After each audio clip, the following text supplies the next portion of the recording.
देखिए, मैं जानता हूं बहुत इमोशनल ये वक्त भी है और काफ़ी सारे इमोशंस भी हैं, लेकिन फिर भी सच्चाई को ध्यान में रखना ज़रूरी है। मैं हूं अनिमेश, बात कर रहा हूं रशियन यूक्रेनियन कॉन्फ्लिक्ट की, जो एक वॉर का शक्ल ले चुकी है और भारी डिस्ट्रक्शन यूक्रेन को उठाना पड़ रहा है। मैं कतई नहीं चाहता कि जो यूक्रेन के साथ हो रहा है वो होता रहे, ये रुकना चाहिए। और क्या रोकने का जरिया हिंदुस्तान को बनना चाहिए, क्योंकि यूक्रेन के एम्बेसडर टू इंडिया इगोर पॉलिखा ने जब एक इमोशनल अपील की और ऑलमोस्ट इंडियन तरीके से कहा कि मोदी जी वो पर्सनैलिटी हैं जिनकी रिस्पेक्ट रशिया व्लादिमीर पुतिन करते हैं, अगर वो कहेंगे तो ज़रूर उनकी बात सुनी जाएगी। तो इससे बहुत सारी जगहों पे सोशल मीडिया पे ये इमोशनल अपील दिखाई दे रही है कि इंडिया को यूक्रेन की मदद करनी चाहिए। इस वक्त क्या करना चाहिए ये आप बताइएगा। इतिहास में क्या हो रखा है मैं आपसे शेयर करता हूं। बात है तब की जब भारत ने अपना परमाणु परीक्षण किया था और पूरी दुनिया में आवाजें उठने लगी थी अमेरिका के नेतृत्व में कि इंडिया पर कड़े सैंक्शंस लगने चाहिए। उस वक्त यूक्रेन ने कहा था कि दुनिया का तीसरा सबसे बड़ा न्यूक्लियर आर्सेनल हमारे पास था, हमने हैंडओवर कर दिया।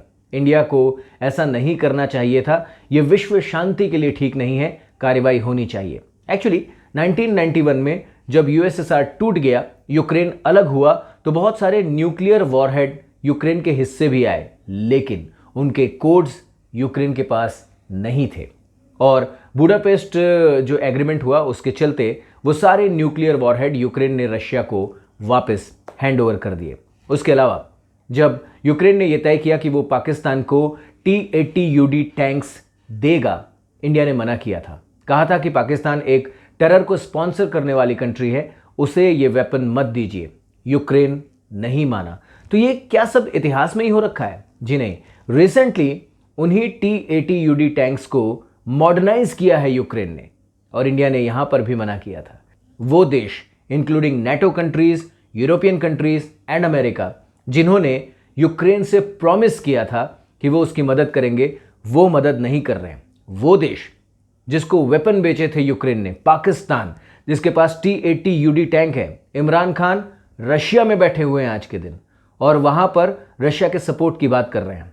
ऐसे में क्या इंडिया को आगे बढ़ के यूक्रेन की खुली मदद करना ठीक होगा?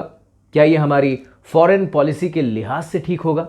आपको क्या लगता है ज़रूर बताइएगा। लेकिन मैं ये ज़रूर कहना चाहूँगा, जिस तरीके की अपील इंडिया से की गई है, जिस तरीके से दुनिया के सारे देश देख रहे हैं इंडिया की तरफ, इंडिया का रसूख तो बढ़ा है। लगे हाथ चाइना का क्या रिएक्शन है इस रशियन यूक्रेनियन कॉन्फ्लिक्ट पे, ये भी बता देता हूँ। चाइना ने कहा है कि ये जो कुछ भी हो रहा है नहीं होना चाहिए, लेकिन इसे आप इन्वेजन मत कहिए। ये मत कहिए कि रशिया ने यूक्रेन पे हमला कर दिया, ये इतना भी बड़ा नहीं है। इससे आप समझ सकते हैं कि चाइना किस तरफ खड़ा है। तो ग्लोबल जियोपॉलिटिक्स में काफ़ी कुछ बदल रहा है। इंडिया को बहुत सोच समझ के बैलेंस्ड तरीके से रिएक्ट करना होगा।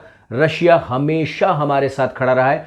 रशिया ने कई बार इंडिया के फेवर में अपने वीटो पावर के इस्तेमाल तक की बात कही है। तो ऐसे में क्या इंडिया को रशिया का साथ छोड़ देना चाहिए?